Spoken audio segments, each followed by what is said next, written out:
It's not every day that we get to speak with the composer of a recent opera, but today is one of our lucky days. I'm here with Paola Prestini on Classical Conversations to talk about a new album of music from her opera, Edward Tulane. So Paola collaborated with Mark Campbell and the Minnesota Opera to make this all happen, and she's here with more details for us. So this is a two-act opera.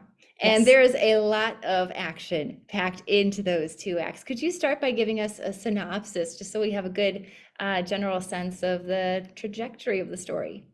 Absolutely. So Edward Tulane is a porcelain rabbit who is, when you first meet him, very vain and very, self-assured and living a really great life with his very first owner, who's a young girl named Abilene.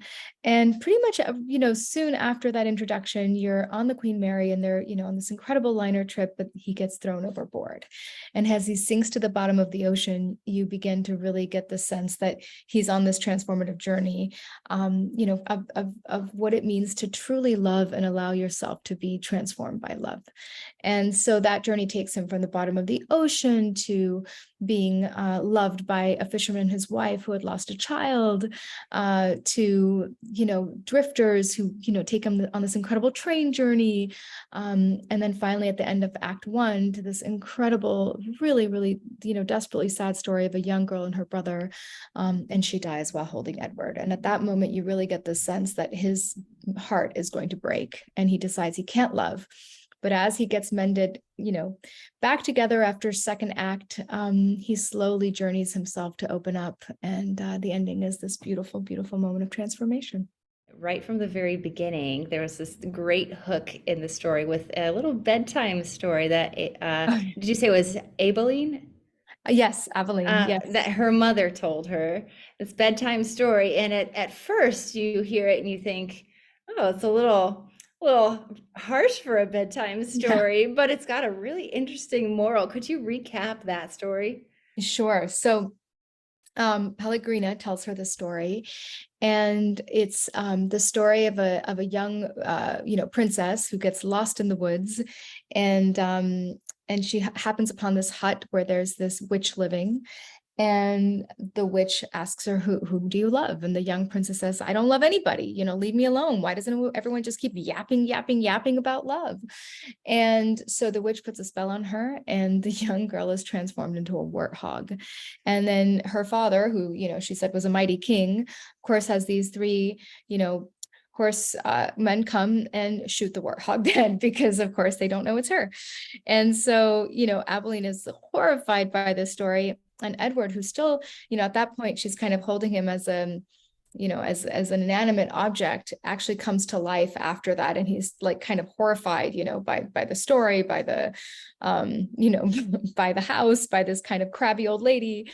And that's actually one of the things I love so much about the staging of the opera. And I think it comes through in the music in that scene is that there's tremendous humor, which hopefully, then allows for these moments of greater pathos. And the author, Kate DiCamillo, just wrote such an extraordinary story.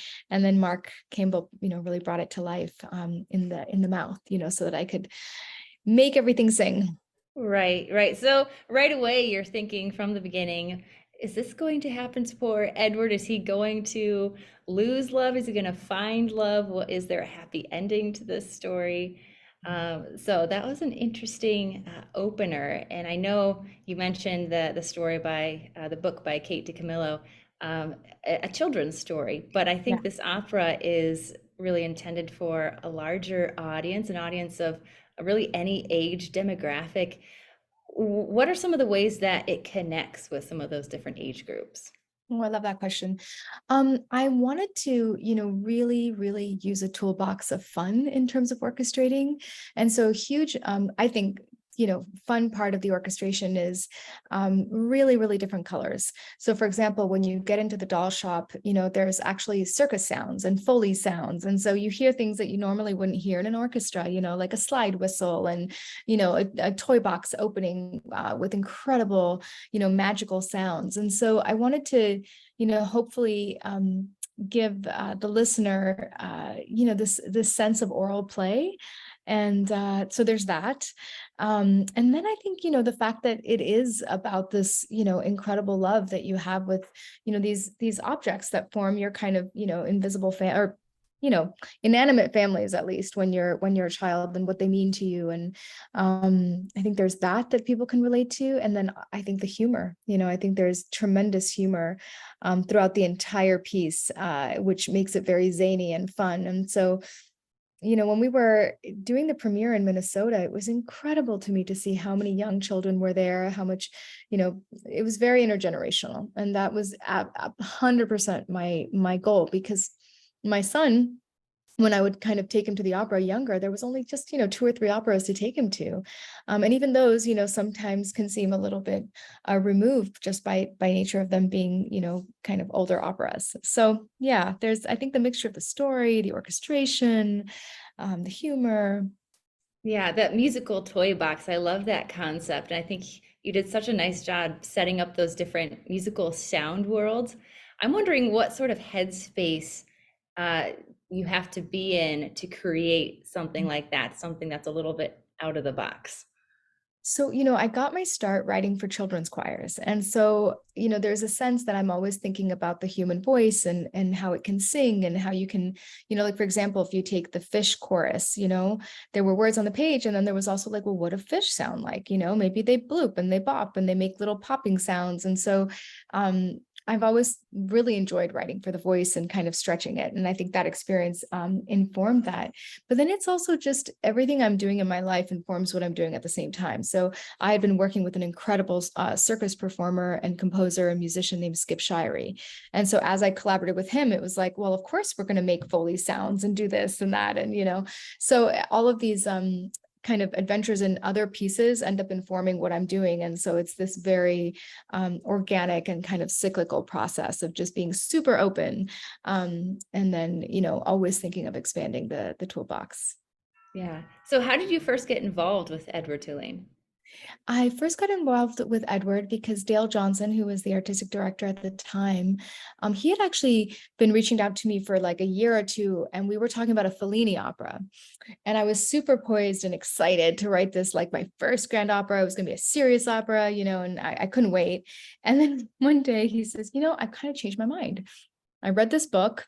I want you to go pick it up and tell me what you think. And my first reaction was like kind of maybe a little disappointment because I had, in my mind, this like my first opera would be this like big serious thing. And then I, took it home. I read it to my son and I fell in love with it. And I was like, no, this is great. And it actually kind of made sense that, that all my experiences, leading up to that point, working with children, that it would be that I could, and also I was very driven to make a piece that, that wasn't going to be called a children's opera, that was just an opera for everyone, but that children would feel welcome.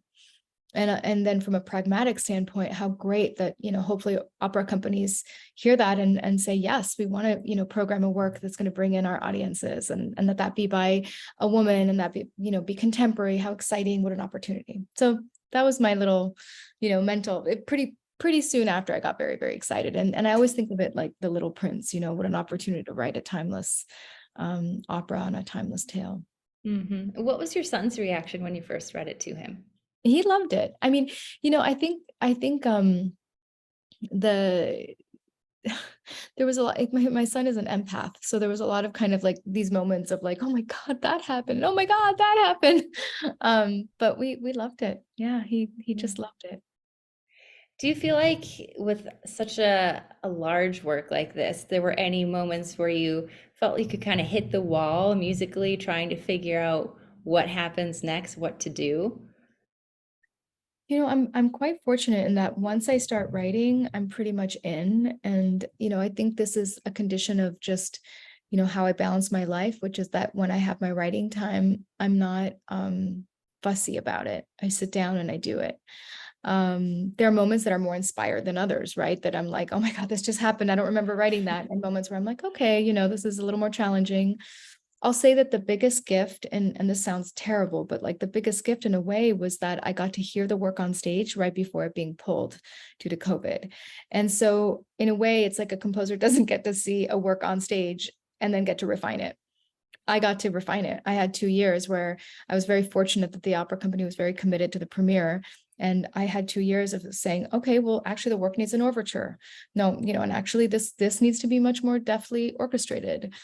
This is too long, this is too short. And that was like, you never get that. So although it was very dramatic, to be on the precipice of that premiere, and at the same time, it was like, okay, well now, how do we make this a glass half full situation? And it was.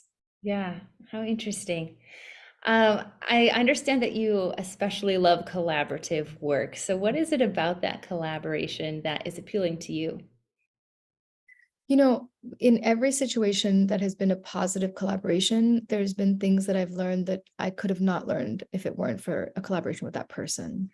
In this case, working with such an expert librettist who really knows how words fit in the mouth was a joy, and to be able to witness that, it was extraordinary. And then Minnesota Opera has an extraordinary new works development process. And so that collaboration was very healthy and wonderful.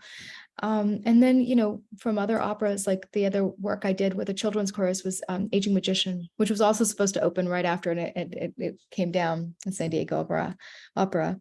But there, working with Julian Crouch, it was like, he does such devised theater. And so learning, how to really get involved in the dramaturgical process and what it means to write a story, what it means to be involved in every aspect of a work was a beautiful thing. So I work that way because that's how I think of it, school after school. How do you continue growing? How do you continue learning?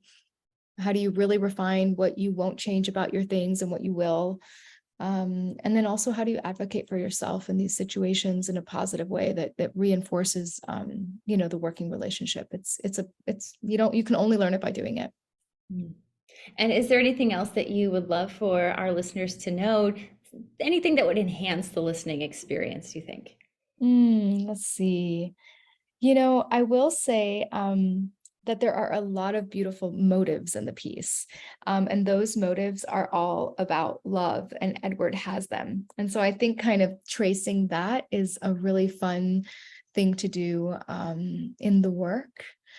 And I guess, to really just enjoy the journey, because if you do follow it from beginning to end, I think it really takes you for a real kind of emotional ride. Hmm. And I'll let you go in just a moment here, but I wanted to ask about the company or the business that you founded, National Sawdust. Yeah. Could you tell us just a bit about that? Absolutely. So National Sawdust is a nonprofit institution that I co-founded in Williamsburg, Brooklyn. It's an incredible space devoted to sound. And so there's, really deep care taken to the sound system, but also how emerging artists and writers and composers develop work in all the multiple ways that you can now in terms of the sound system. But also that for young artists and even just artists kind of reinventing themselves or needing opportunity, that they have a calling card once they leave National Sawdust, because it's also a recording studio. And for me, growing up in New York City as a young artist, that was one of my biggest challenges was, having work performed well, having mentorship, and then having it actually sound good and being able to share that work. So it's a nonprofit, really dives deeply into mentoring and has commissions and, work a lot with women and marginalized genders. And it's a big passion of mine, and it's now almost reaching its 10th anniversary. So I'm feeling really good about the fact that we've been able to open something and sustain it, and now seeing it really be its own thing is just a great joy.